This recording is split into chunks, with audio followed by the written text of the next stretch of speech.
අද ඒ මරු පින් කරගන්නේ කෙලෙසද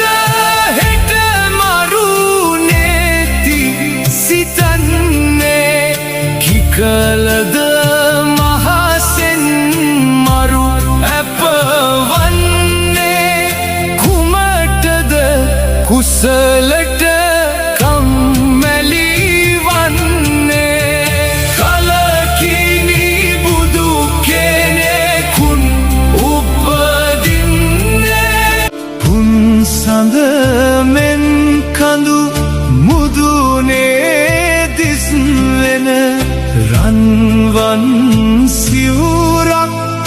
පොරවා රැස් දෙන තුන් ලොවටම මෙත්